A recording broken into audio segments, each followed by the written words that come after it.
कुठल्या पक्षातून आलाय? मी पक्ष नाही, सर्वसामान्य शेतकरी आहे. नाही अरे तुम्ही हात वापरू नाही शेतकरी फक्त माझं 22 लाख रुपये कुठे दिले आणि श्रीपाजी नाईक माझ्या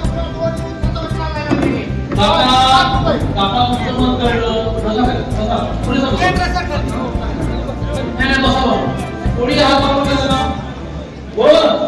म्हणूनच मी म्हटलं ना, ओ काका, म्हणूनच मी म्हटलं की 500 पैकी